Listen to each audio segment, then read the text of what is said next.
Rebonjour à toutes et à tous. J'espère vraiment que vous êtes en forme pour cet avant-dernier live métier de tout le stage. De tout le stage. Donc, bien évidemment, là, vous êtes sur un enchaînement de deux live métiers. Et le premier commence avec Anne-Cécile, qui est expert comptable. J'espère que quand elle va arriver, comme d'habitude, vous lui réserverez un tonnerre d'applaudissements. Bien évidemment, Anne-Cécile, on est trop content de découvrir ton métier comme vous le faites d'habitude. Donc, j'espère que vous êtes chaud. Voilà, je sais que c'est la dernière journée, c'est le vendredi, donc certains veulent se dire c'est bientôt les vacances. Mais j'espère que vous avez hâte de découvrir ce métier que moi-même je vais découvrir parce que je n'ai aucune notion de ce métier. Donc j'ai hâte de poser des questions à Anne-Cécile. Et avant d'accueillir Anne-Cécile, on revient un petit peu sur le sommaire d'un live métier parce que même hier, figurez-vous qu'il y a des gens qui me demandaient est-ce qu'on peut savoir quel parcours a fait le ou la professionnel, alors que vous savez très bien maintenant que ça arrive en troisième partie. Donc ça sert à rien de me poser la question puisque ça va arriver. Donc on revient là-dessus. Première partie, en quoi consiste son métier. Ensuite, donc là, c'est bien évidemment les 6 photos, hein, vous commencez un petit peu à connaître quand même. Deuxième partie, c'est le cas concret, bien évidemment, un exemple type de mission qu'elle aura à réaliser dans son métier, comment est-ce qu'elle arrive à résoudre le problème que ça engendre. En troisième partie, le fameux parcours. Patience, le parcours arrive en troisième partie. Quatrième et avant-dernière partie, ce qu'elle préfère dans son métier et les petits micro-points négatifs, bien évidemment, de son métier, mais c'est toujours un petit peu important de l'aborder. Et la dernière partie, un cliché ou une anecdote. Et comme d'habitude, je ne vous spoile rien. J'ai hâte que vous suiviez jusqu'au bout pour avoir la réponse. Sans plus tarder, on va pouvoir accueillir Anne-Cécile. Bonjour Anne-Cécile, comment vas-tu? Bonjour, écoutez, je suis très heureuse, de faire partie de ce stage, d'être avec vous aujourd'hui. Là, je suis en vacances donc c'est plutôt cool. C'est toujours sympathique. Et ben, dis-toi que eux, ils le sont à 16h15 en grandes vacances et eux, ils vont avoir limite 2 mois, 2 mois de vacances. C'était bien la bonne époque où il y avait 2 mois de Ouais, vacances. Ça c'est remonte à clair. voilà, bah, on a tout le monde dans le chat. Bonjour, bonjour Anne-Cécile, et cetera. Donc les gens sont contents et les gens sont prêts à t'entendre parler. Est-ce que dans un premier temps, avant qu'on passe bien évidemment aux 6 images qui définissent ton métier, tu peux nous expliquer assez rapidement, en quelques phrases, en quoi consiste ton métier d'experte comptable? Alors l'experte comptable, en fait, elle va elle va accompagner surtout les entreprises de toute taille, mais plus particulièrement les petites entreprises et moyennes entreprises, OK. dans leur activité,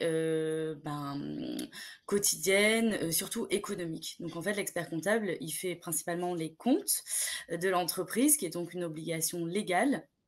Mais OK. en plus, on accompagne les clients, sur différentes thématiques, sur, l'évolution de leur entreprise, le chiffre d'affaires qu'ils font, sur l'accompagnement aussi de leur rémunération, voilà, sur plein d'aspects en fait, économiques de l'entreprise.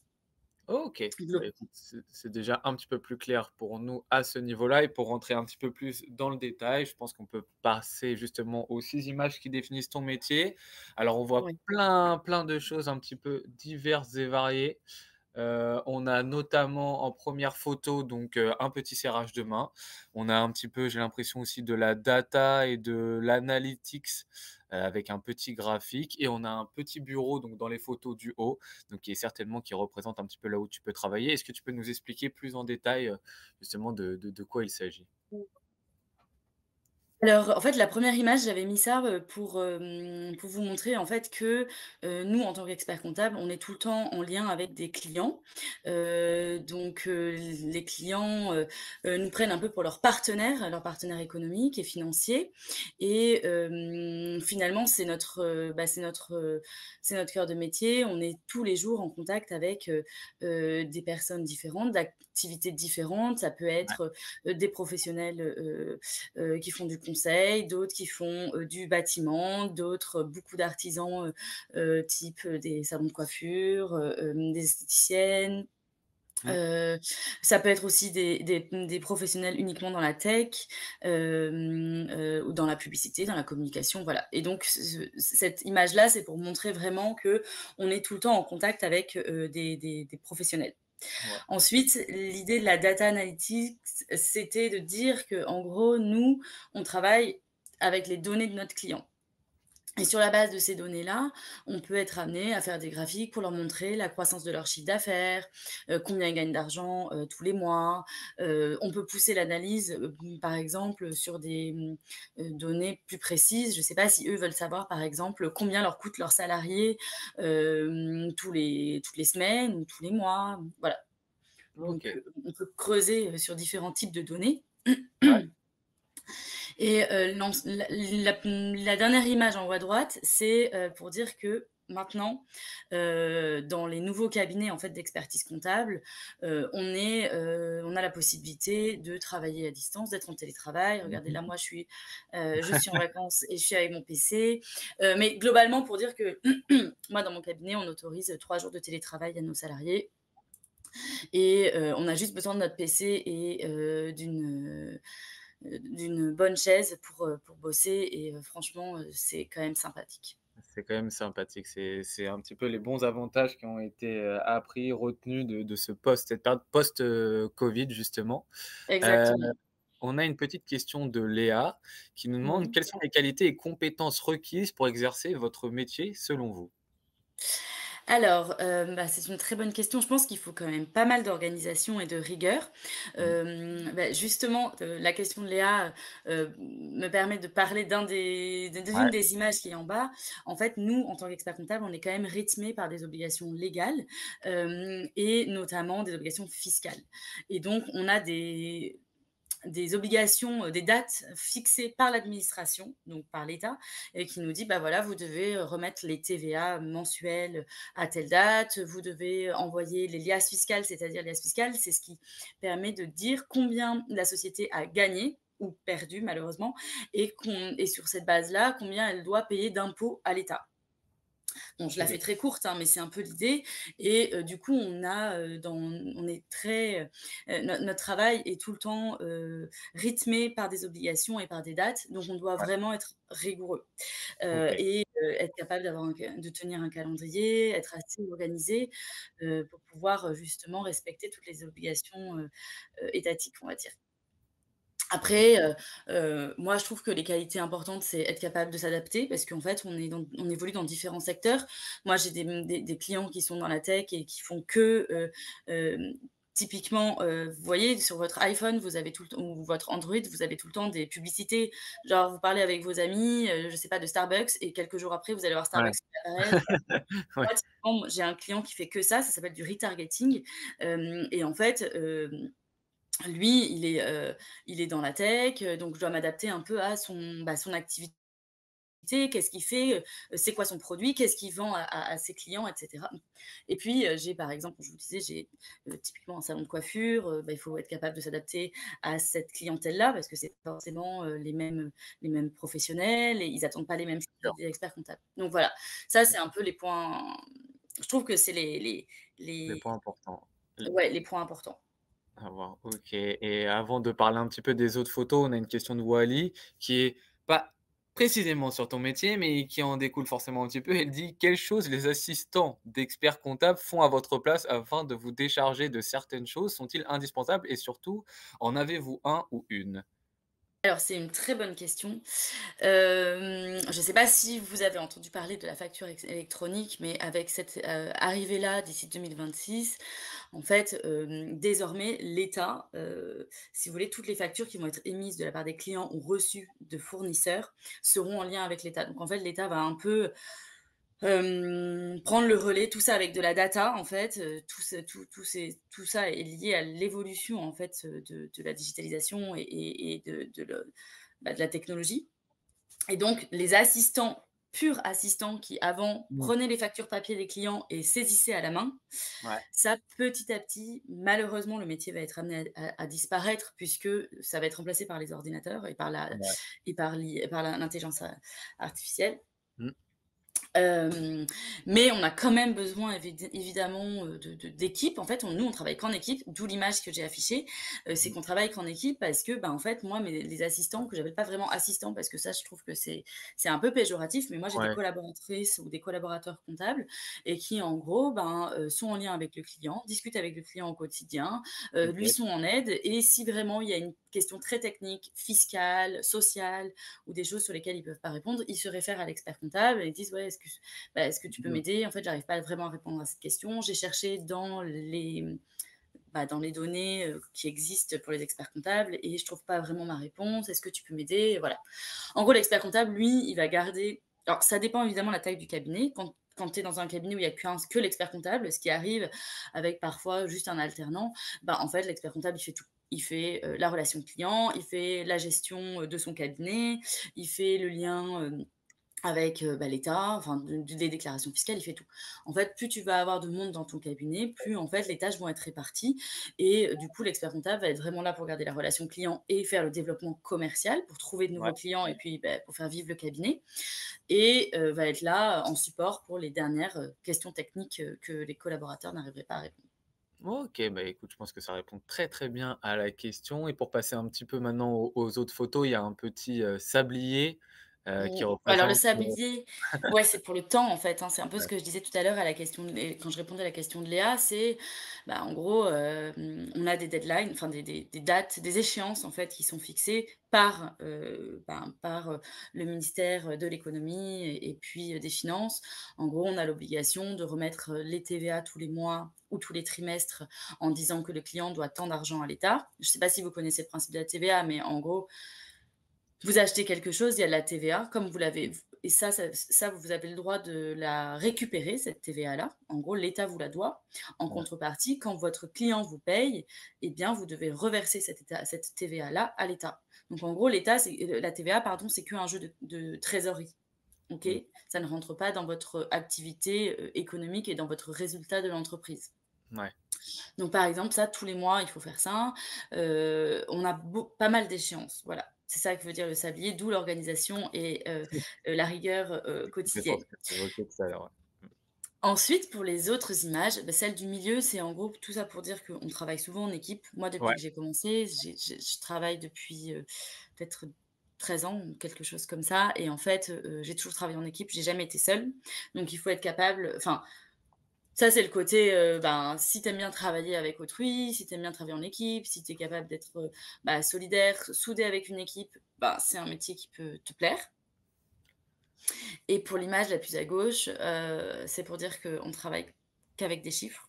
ouais. On n'est pas obligé d'être bon en maths, mais c'est juste qu'on travaille qu'avec des chiffres, quoi. Donc, on est tous les jours avec des chiffres, des chiffres, des chiffres et on parle beaucoup d'argent puisque en face, on a souvent on parle à des entreprises qui ont Mmh. besoin de connaître leurs résultats, leur chiffre d'affaires et cetera et donc c'est forcément lié à de l'argent.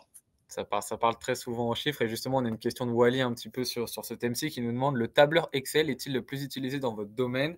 Un tableur est indispensable pour l'expertise comptable? Non?» Point d'interrogation.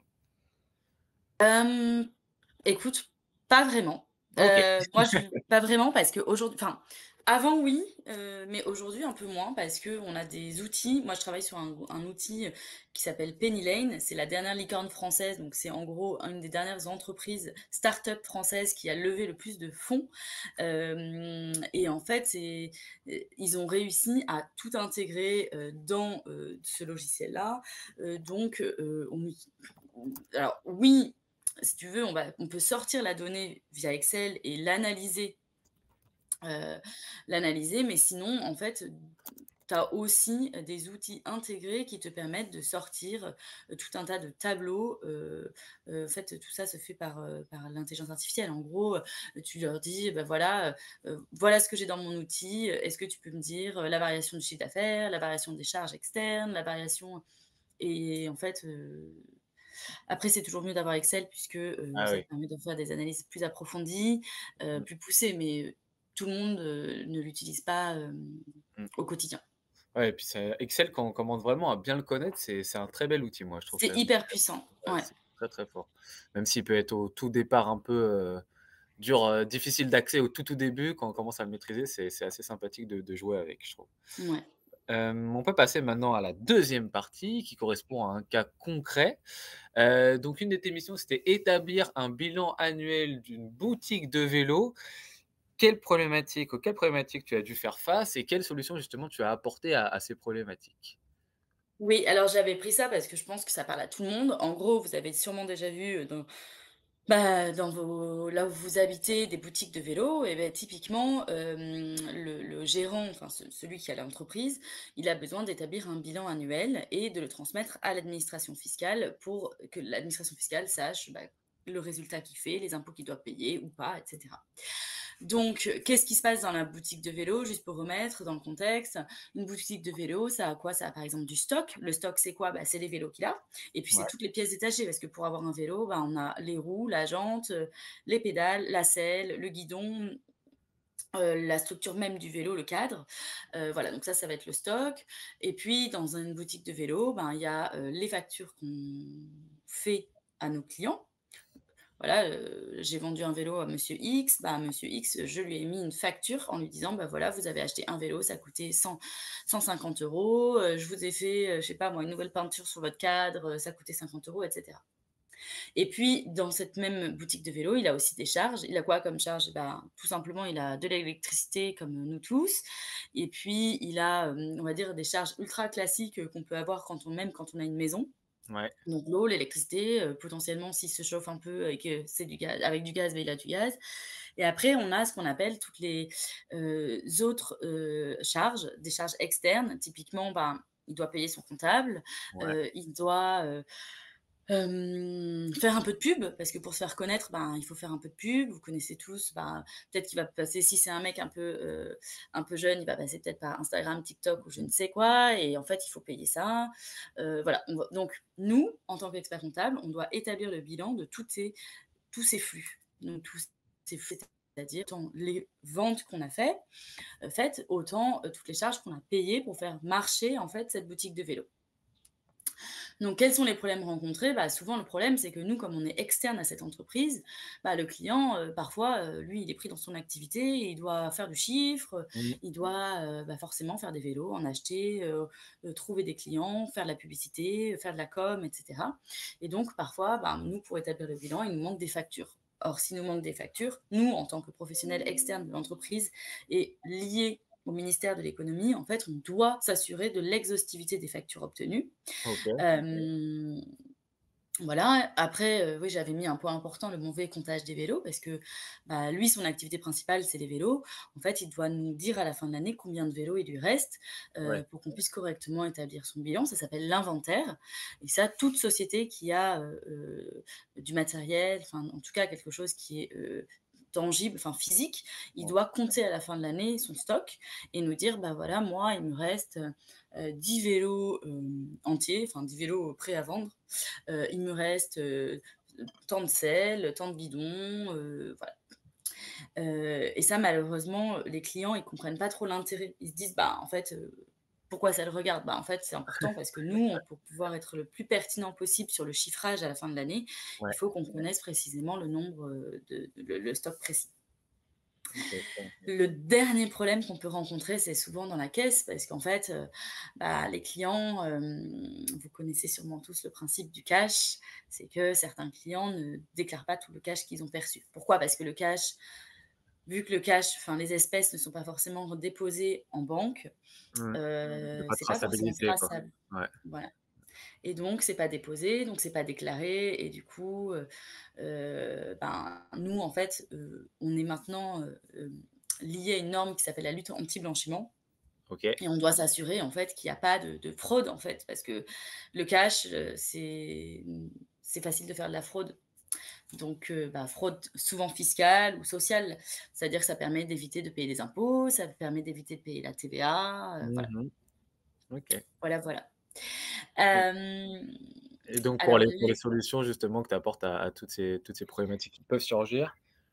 Alors les solutions, bah, c'est surtout beaucoup d'accompagnement, et de contact avec le client. C'est-à-dire que tout au long de l'année, c'est pas juste à la fin de l'année qu'on va lui parler, c'est tout au long de l'année, Mmh. on lui rappelle un peu les obligations et puis on lui montre aussi l'intérêt. En fait, le cash, c'est bien et forcément ça c'est «intéressant» entre guillemets pour les clients parce qu'ils se disent: «Bah, je vais pas payer de TVA, je vais pas payer ci, je vais pas payer là».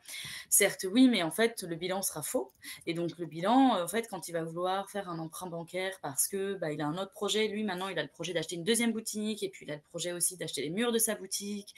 Bah, en fait, la banque va lui dire: «Bah, donne-moi ton bilan».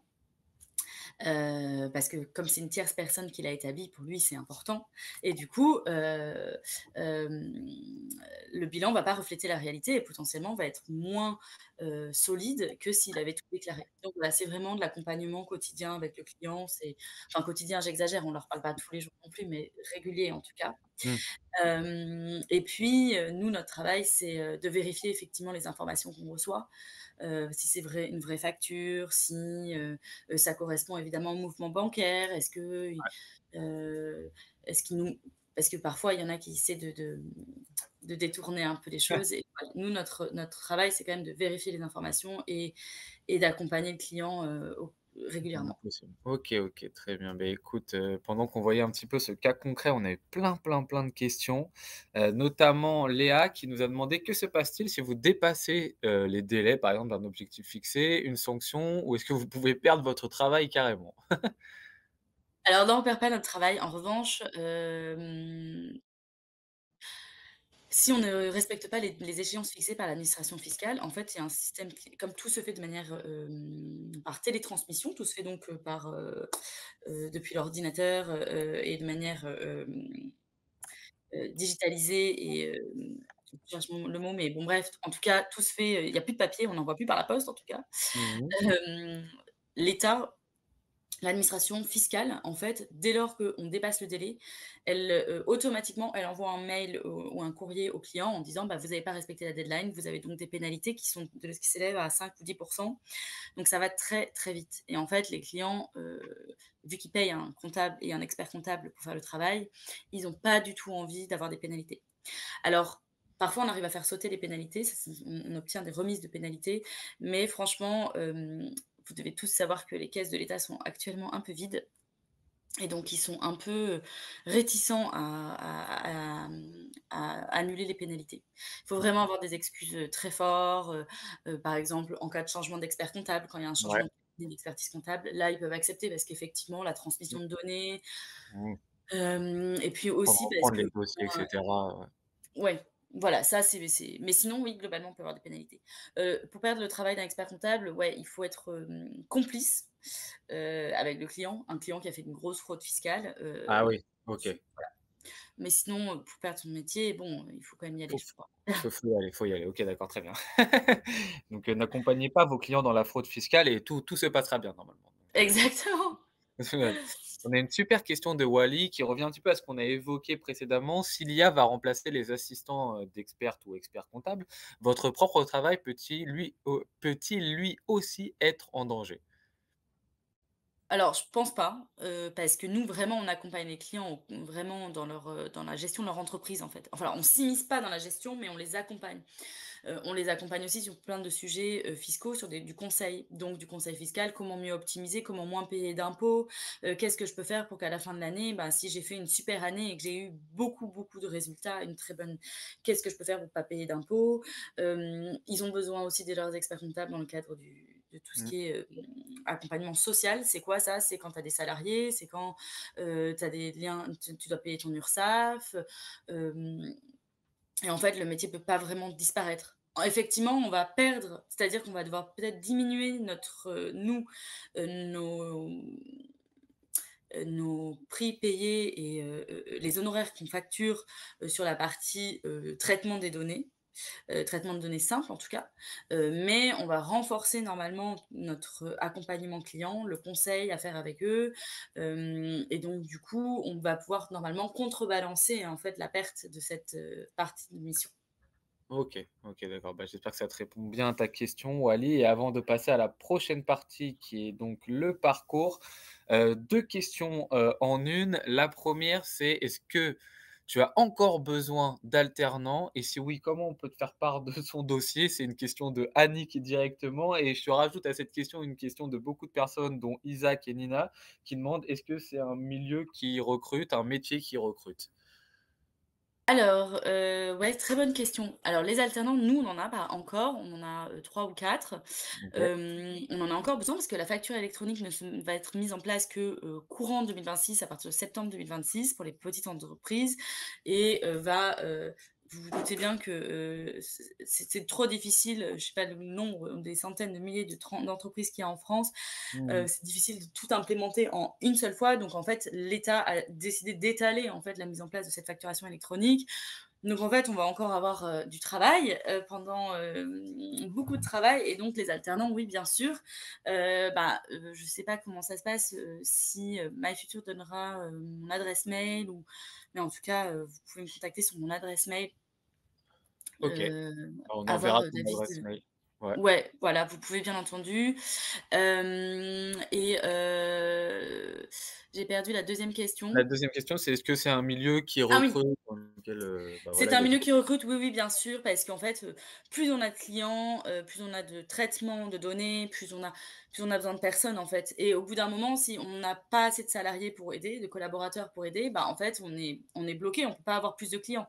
Normalement, enfin, au bout d'un moment, on est saturé. Je veux dire, on peut pas, mmh. avec toutes les deadlines et toutes les échéances fiscales qu'on a avec l'administration, toutes les demandes des clients, tous les conseils à apporter aux clients, en fait, dès qu'on est saturé en termes de planning, ben, on peut plus prendre de nouveaux clients. Du coup, on recrute, et quand on a des nouveaux collaborateurs avec nous, on peut de nouveau avoir de nouveaux clients. Je sais pas si vous Oh! voyez un peu l'idée, c'est que plus on a de collaborateurs pour travailler, plus on a de clients, plus on peut faire du chiffre, plus on peut avoir de beaux projets, plus voilà. OK, bah, allez-y, hein, encore une fois, allez-y, c'est un métier qui ouvre ses portes, donc vraiment n'hésitez pas à vous intéresser encore plus à ça si justement ce que est en train de dire Anne-Cécile vous parle ou pas. On peut maintenant passer à la troisième partie qui est ton parcours. Est-ce que tu peux nous raconter un petit peu comment ça s'est passé justement après la troisième, après le bac, après les études? Est-ce que c'était déjà quelque chose que tu avais dans ta tête, jeune? À quel moment justement ce métier t'a attiré? Est-ce que tu peux nous raconter tout ça? Bah, moi, en fait, c'est plutôt j'étais ultra rigoureuse et studieuse, au collège. Enfin, j'étais une bonne élève, OK. et c'est vrai que je parlais beaucoup de chiffres. J'étais pas forc j'étais oui, j'étais forte en maths, enfin, ça allait les maths, mais je veux dire, dans ma vie quotidienne, c'est vrai que je parlais beaucoup de chiffres, et c'est un peu mes parents qui m'ont dit: «Mais attends, mais nous, on a une copine, elle est expert comptable», et puis aussi, j'avais un caractère, j'étais assez indépendante, assez autonome. Je détestais être seule, et du coup, ma mère petit à petit m'avait dit: «Ah bah attends, est-ce que ce métier-là», un peu comme je vous ai présenté, c'est-à-dire, vous travaillez tout le temps en équipe, vous pouvez être soit salarié, soit indépendant, à votre Ouais. compte, Mmh. voilà. Donc j'ai eu cette idée-là. Donc après la troisième, moi j'ai fait un essai général, j'ai fait, un bac S, Ouais. il y a vraiment 2 voies pour devenir expert comptable. Moi, j'ai pris une voie un peu atypique. Je voulais pas m'engouffrer directement dans la voie expert comptable pure et dure. Je OK. voulais avoir un panel plus large de métiers pour ensuite décider de ce que je voulais faire au cas où, je changeais d'avis entre-temps, quoi. Donc en fait, j'ai fait une prépa, une classe prépa, donc qui s'appelait ECS, c'était pour Ouais. les écoles de commerce. Mmh. Puis j'ai fait donc l'école de commerce, et j'ai fait l'école de commerce de Toulouse, et en fait, à l'école de commerce de Toulouse, ils proposaient un double diplôme, à la fois le parcours de l'école de commerce, où on voyait le marketing, la communication, je sais pas La moi, compta, les langues, voilà, heu, contrôle de gestion, finance, et en plus, je faisais un double parcours qui était plus ciblé expertise comptable. OK. C'était un parcours un peu long, mais passionnant pour autant. Et en fait, j'ai fait ce double diplôme. Donc j'ai fini l'école de commerce. En gros, c'est un bac+5, c'est équivalent master 2, hein. Ouais, À tout à partir de là, j'ai commencé à travailler, et en fait, pour pouvoir devenir expert comptable, il faut faire minimum 3 ans, en OK. entreprise. Donc on OK. travaille, on est un vrai professionnel, c'est pas de l'alternance, c'est vraiment vous êtes salarié, 100% salarié. mais vous êtes inscrit à plus ou moins inscrit à l'ordre des experts comptables, Mmh. vous êtes stagiaire expert comptable, en fait, ça s'appelle, mais au niveau de l'entreprise, vous êtes vraiment salarié, ça ne change rien. Donc vous avez un salaire à 100%, vous avez tous les avantages, comme un salarié. Et à la fin de ces 3 ans, vous avez des examens, donc il y a 2 écrits et un mémoire à faire. Donc OK, ouais. c'est Donc minimum bac+8, c'est un ouais. peu long, c'est vrai que c'est pour ça que je dis qu'il faut être vraiment rigoureux et organisé, parce que c'est un parcours un peu long. Oui, oui, oui.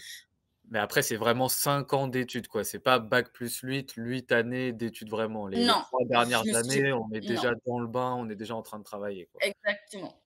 Donc en gros, il y a, 5 ans, comme, les autres master 2, mais ensuite, ouais, c'est vrai que les 3 dernières années, on est en entreprise, mais on doit suivre de temps en temps des petites Mmh. formations avec l'ordre des experts comptables. On doit remettre des petits rapports de stage pour montrer en fait l'intérêt qu'on a pour le métier sur des thématiques. Donc je sais pas, moi j'avais fait par exemple, parce que j'avais vu dans mon stage, comment gérer les créances irrécouvrables des clients. C'est-à-dire que, mon le vélo, bon, le gars qui a son vélo, la boutique de vélo, généralement, il vend son vélo, le gars le paye tout de suite. C'est rare que vous partiez avec le vélo sans avoir payé, ça on est tous d'accord. Oui, oui. En revanche, je sais pas, par exemple, parfois il y a des clients, surtout quand c'est des clients avec une vente à distance, en gros, je te livre, et tu me paieras après. Ça peut exister par exemple dans le BTP. Je fais ta baraque, tu me paieras, et tu me Ouais. paieras à J plus, je sais pas combien, 15 ou 30 ou je sais pas quoi. Et ben, en fait, le client, ne paye jamais. Donc moi, j'avais, justement, réfléchi à comment récupérer cet argent-là, comment faire, comment les clients font, voilà. Donc il y a des petits rapports à émettre et à la fin, vraiment, c'est le plus dur, c'est qu'il y a 2 examens écrits et un mémoire à faire. Donc OK. moi, j'avais fait un mémoire sur un sujet passionnant parce que je faisais du cheval quand j'étais plus jeune et quand j'ai commencé à travailler, je travaillais sur un haras de chevaux de course qui OK. était à Deauville. OK. Et en fait, j'ai fait ça sur comment, j'avais fait l'audit de la valorisation des chevaux de course et j'avais trouvé ça passionnant de se demander comment étaient valorisés les chevaux de course et surtout Et comment nous, en tant que professionnels, on peut valider cette valeur-là, en fait. C'est super dur quand on est externe.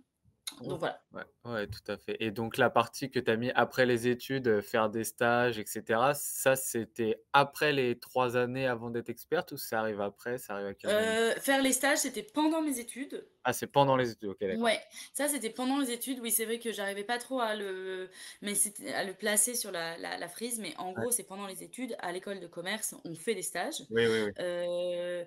Heu, alors trouver du travail hyper facilement parce que, comme je vous ai dit, c'est un secteur qui recrute, qui a besoin de jeunes qui sont volontaires, investis, hyper dynamiques, voilà et moi, j'ai fait plusieurs boîtes et enfin plus ouais, j'en ai fait ça fait 12 13 ans que je travaille et j'en ai fait 4 ou 5. Ouais, Donc voilà. ça, c'est plutôt bien, ouais. Alors après, ça c'est le parcours, je sais pas si j'ai encore quelques minutes, mais en Oui, gros, oui, oui. ça c'est un parcours un peu atypique, mais ceux qui veulent faire que l'expertise comptable, qui sont sûrs d'eux, qui adorent les chiffres, Ouais.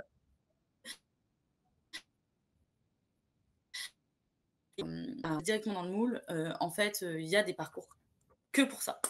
Ou en gros, ça s'appelle le DCG, diplôme comptable général, je crois. DCG, Ensuite, OK. c'est le DSCG et ensuite c'est le diplôme expertise comptable OK. et en gros, ça fait un bac plus 5 comme moi, quoi et après, c'est les 3 ans autres, où on est en entreprise et on doit, faire le mémoire et les 2 examens écrits à la fin. OK. Mais je veux dire, c'est un parcours où en gros, dès lors que tu rentres dans cette voie-là, généralement, c'est dur d'en sortir, quoi. Enfin, Oui, oui, heu, oui. c'est que tu sais Contrairement qu'à la fin, ouais. tu feras de la comptabilité et ou que tu deviendras expert comptable. Ouais, contrairement un peu à l'école de commerce qui te permet quand même d'élargir un petit peu si en dernière minute, c'est pas trop ça. Exactement, Ouais, mais exactement. Parce qu'en fait, le métier de l'expert comptable, quand même, vu qu'on est beaucoup lié aux échéances fiscales et donc à l'État, en fait, finalement, il faut quand même, respecter, voilà, il faut être, respecter le droit, il faut quand même faire un peu de droit. Il y a aussi tout ça, il y a plein d'autres matières qui entrent, dans ce métier-là. oui, En faisant l'école, ça permettait de voir plus large, ouais, quoi. ouais, Voilà. c'est sûr. Bah, c'est bien, ça répond très bien à la question d'Anton qui nous demandait: «Quel parcours scolaire recommanderiez-vous? Considérez-vous que votre propre parcours a été optimal ou bien il y aurait des choix, que vous changeriez avec du recul?» Donc, comme l'a très bien dit Moi, je Anne-Cécile, changerais pour rien au monde ce que j'ai fait, mais parce que non, mais j'ai adoré parce que alors la prépa, c'est très dur. oui, Franchement, c'est voilà, on travaille beaucoup, beaucoup, mais j'ai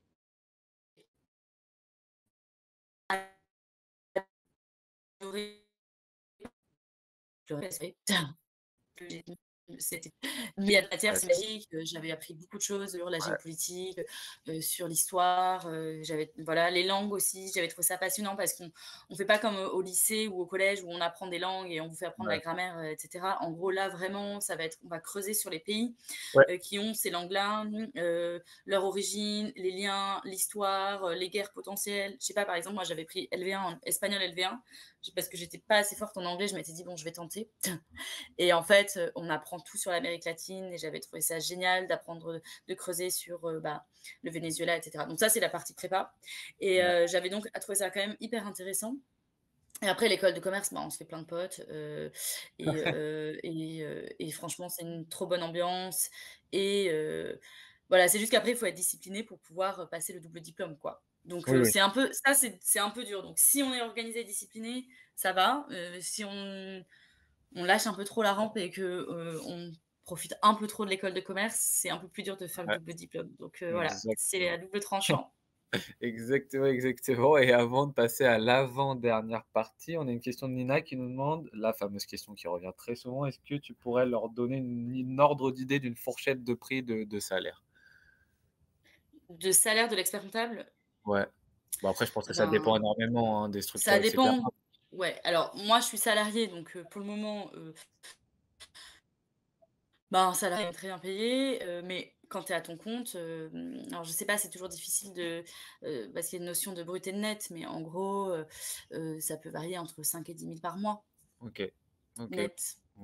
Bah, voici la fourchette Nina un petit peu. Mais ça dépend Oui, en oui, c'est fait, ça. il y a plein les notions principales, c'est qu'aujourd'hui, moi, par exemple, j'ai une famille, j'ai pas envie de travailler, 24 heures sur 24 et cetera. Si tu es prêt à travailler 24 heures sur 24 et avoir plein de clients, plein de business, plein de chiffres d'affaires, ben, tu pourras avoir une super rémunération. Si tu préfères, avoir à la fois une vie pro et une vie perso et jongler avec les 2, ben, tu peux quand même miser sur 5 000 €. Je pense que c'est déjà pas mal.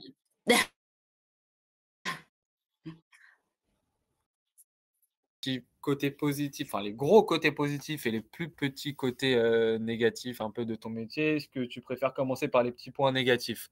Ça après on arrive, sur le positif pour la fin. Ouais, les points négatifs, bah, les points négatifs, effectivement, la répétition des tâches, parce que forcément, c'est ce que je vous disais, vu qu'il y a des échéances fiscales, bah, il y a un peu de répétition. Forcément, bah, la TVA, c'est tous les mois que ça revient.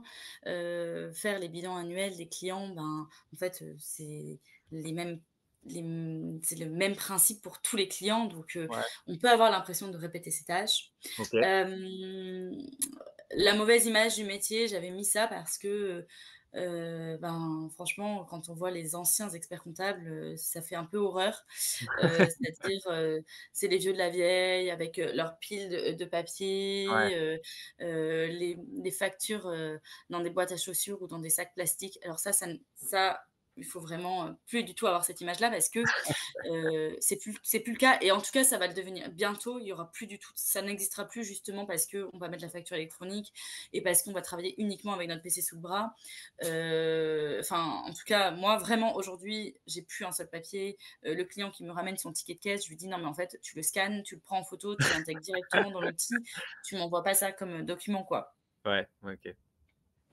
Ce que j'aime le plus, bah, c'est justement accompagner les clients, c'est sentir que vraiment on est une fonction vraiment importante et support de ces clients-là et qu'on fait partie, bah, de leur, bah, un peu de la pas de la réussite, bien sûr que non, mais, en tout cas, de leur un peu de leur entreprise, quoi. Parce que, ben, on les conseille, parce qu'on leur dit: «Bah, attends, peut-être que tu as trop de salariés, peut-être que, il faudrait revoir, le prix, peut-être que tu vends pas assez cher par Mmh. rapport à l'achat de tes matières», voilà. Donc, ça, moi, je trouve ça super chouette et la diversité des secteurs, bon ça, c'est parce que moi, je suis assez curieuse et je trouve ça génial de pouvoir travailler sur différents types de secteurs, que ça soit, bah, dans l'artisanat, que ça soit dans le BTP, que ça soit, dans la tech, que ça C'est sûr. soit, des médecins, voilà, il y a plein de secteurs, et je trouve qu'à chaque fois, c'est de découvrir de nouveaux secteurs, bah, ça t'enrichit et puis ça te permet de comprendre comment fonctionne l'entreprise, qu'est-ce qu'ils vend et puis ça te permet, toi aussi, dans ton quotidien perso, de mieux comprendre certaines choses aussi. Ouais. Ouais, ouais et puis de bouger un petit peu justement comme tu le disais, un petit peu d'environnement, de style et de toucher un petit peu à tout ce qui se passe et même d'être au courant aussi je pense des tendances parce que tu dois interagir aussi avec des nouvelles choses qui apparaissent peut-être et donc c'est super. Complètement. Ça ouais, comme tu l'as dit, ça Ouais. ça fait la diversité un peu de ton métier, quoi. C'est Heu, sûr, on suit je rebondis juste sur ce que tu disais David, merci beaucoup, mais en gros, nous, on est comme on est en lien avec un peu l'économie et ouais, les finances, on a des lois de finances qui sortent tous les ans avec les nouvelles règles fiscales à suivre et les recommand et donc on est en lien vraiment, avec, les nouvelles normes, et ça aussi c'est assez passionnant parce que, les normes, elles s'appliquent pas à tous les secteurs, là, je sais pas, les auto-entrepreneurs, par exemple, il y a une loi qu'ils veulent faire passer avec la mise en place de la TVA. Bon, ça fait un peu, ça rend un peu les auto-entrepreneurs fous, mais voilà, mmh. tout ça, c'est assez intéressant et puis ça permet d'échanger et de dialoguer avec des gens, qui sont eux-mêmes passionnants. Mmh, tout à fait, tout à fait. Avant de passer à la dernière partie de ce live métier, on a une question de Nina qui nous demande: «Est-ce qu'il y a une obligation d'être bon en langue étrangère et en numérique, en digital?» Alors, langue étrangère, non, pas du tout. Ça dépend en fait ce que tu fais de ton métier, parce que moi, j'ai une copine, ses parents étaient experts comptables et ils travaillaient à Chicago et en fait, ils géraient l'implantation des entreprises françaises, des entreprises américaines qui s'implantaient en France, pardon, et donc du coup, eux, il y avait vraiment intérêt à parler Mmh. les 2 langues, Oui, c'est sûr. l'anglais et le français. Moi, dans mon quotidien, j'ai un seul client, avec qui je parle anglais, mais tu as pas du tout d'obligation, hein. Moi, c'est OK, parce qu'en fait, c'est du e-commerce, c'est une nana qui vend des fringues, pour bébés, pour petites filles, bébés-filles, et les investisseurs, donc ceux qui ont permis de créer la boîte, ce sont des Coréens et donc on parle forcément anglais avec des investisseurs, mais tu as aucune obligation. Ensuite, OK. tu me disais pour le numérique, franchement, moi, je suis un peu une bille et je m'en sors très bien, donc je pense qu'il y a pas de souci, et en plus, vous êtes déjà une nouvelle Oui, oui, génération, je suis sûre que vous gérez bien plus que nous tous. c'est exactement ça, c'est exactement ça. Ils sont déjà à leur âge, ils savent tout maîtriser donc bon, C'est clair. c'est assez fort. On peut donc passer maintenant sur la dernière partie, un cliché ou une anecdote et toi, si j'ai bien compris, tu as choisi un cliché. Ouais, moi, c'est le cliché, c'est un peu tout à l'heure, je voulais un peu, Mmh, dit, c'est l'expert comptable. Quand vous entendrez souvent dire: «Ah mais les experts comptables, franchement, c'est des ringards». En gros, c'est un vieux avec des lunettes et une chemisette à carreaux ouais, qui ne vit que dans les papiers. En fait, ça, c'est vraiment l'image, et moi-même, je vais vous dire, pendant un temps, je m'étais dit: «Je vais arrêter ce métier parce que j'en peux plus». Enfin, je le regarde des autres ouais. en disant: «Ah mais l'expert comptable, c'est le vieux, avec ses lunettes à carreaux, dans sa qui coule sous sa tonne de papier». Franchement, c'est plus le Ah cas non, aujourd'hui et ça va plus l'être, ouais. à terme. Donc La preuve c'est toi, hein. Bon, mis à part les lunettes, sinon, tout le reste est un peu différent de du vieux et de l'homme, expert comptable, quoi donc ouais, c'est complètement. Franchement, pour une femme, maintenant je prêche un peu pour ma paroisse, mais pour une femme, c'est quand même génial. Bon, quand tu es salariée, ça, c'est le top, parce que, effectivement, tu peux te restreindre à juste aux obligations de salarié. Mais je veux dire, quand tu es indépendante, tu fais un peu, ce que tu veux de ton business. Si tu veux c'est vrai. vraiment le développer très fortement tu peux, mais si tu veux juste, pouvoir lier avec une vie de famille, même une vie de couple, tu es pas obligé d'avoir des enfants, juste ta vie de couple ou ta vie avec tes potes, ou tu es pas obligé de travailler nuit et jour, alors que, les experts comptables d'avant, effectivement, c'était un peu des bourreaux du travail, qui s'acharnaient, voilà. Ouais. C'est sûr, c'est sûr, c'est sûr. Donc, il faut stopper avec ce cliché. Vous l'avez tous et toutes entendu. Et là-dessus, sur ces dernières paroles, vous allez pouvoir commencer à remercier Anne-Cécile, s'il vous plaît, dans le chat. Toi, est-ce que de ton côté, tu as un dernier petit mot à leur dire? Écoutez, déjà, merci beaucoup, de m'avoir écoutée, c'est très sympa. En tout cas, moi, je recommande à fond le métier. Si vous avez la moindre question, si vous pouvez évidemment me contacter. Je trouve que c'est un métier vraiment passionnant, Ouais, qui lie plusieurs matières, que ce soit le droit, les chiffres, la comptabilité, la gestion d'entreprise, et sachez que les clients ne parlent pas que de chiffre d'affaires, mais ils ont besoin d'accompagnement sur plein d'autres sujets, sur leurs marges, sur, les salaires, sur les charges externes. Voilà, on accompagne aussi beaucoup les clients dans des cas difficiles. Voilà, ça aussi, il faut le savoir, hein, dans les coups durs, notamment en cas de redressement, en cas de liquidation, quand les boîtes vont pas bien. Des boîtes qui vont pas bien, on peut pas éternellement les conserver, donc on ouais, les accompagne aussi et vraiment, on se sent un peu partenaire. Ça fait plaisir. Après, c'est très intense, mais avec du peps, tout va. Super, bah, c'est super. On a beaucoup de merci, merci beaucoup. Tout était très clair. Merci beaucoup pour votre temps, c'était super intéressant. On a du merci beaucoup et bonnes vacances. Voilà, les gens n'ont pas oublié le le tout début donc ouais, c'était super. On a beaucoup de méga retours. Moi, je peux également te remercier beaucoup pour le temps que tu nous as accordé. C'est très simple. Même moi, comme j'ai dit au tout début de la vidéo, c'est un métier que je connaissais pas trop, sur lequel j'avais pas trop de billes justement et tu nous as permis, tous et toutes d'en avoir un peu plus. Donc merci beaucoup à toi. Et on va pouvoir là-dessus te souhaiter, bah, de très bonnes vacances justement. Un grand Merci. merci. Nous, de notre côté, on va faire une petite pause de 10 minutes avant d'enchaîner le prochain live métier. Je vous attends bien évidemment tous et toutes présents très, très bientôt. On se retrouve après la pause. Merci Anne-Cécile. Merci, salut à tous.